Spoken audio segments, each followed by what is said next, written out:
Double cup, big Campari, holy nuts. I don't want friends, I want Audis. Smoking on booth in his Maui.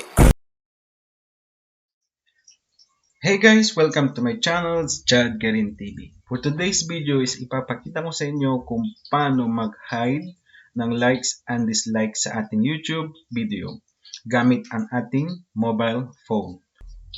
Okay, una guys, install natin ang YouTube Studio sa ating mobile phone. And then, click natin yung open. And then, after clicking the open, click natin yung videos.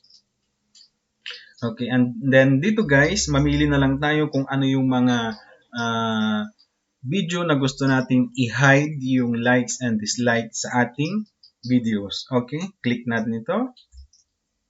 And then, after nito guys, click po natin yung pencil icon. And then, punta tayo sa settings.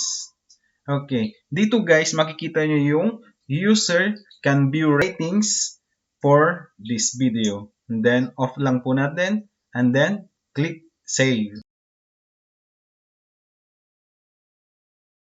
Okay guys, check natin. Punta lang tayo sa ating YouTube channel gamit yung ating PC.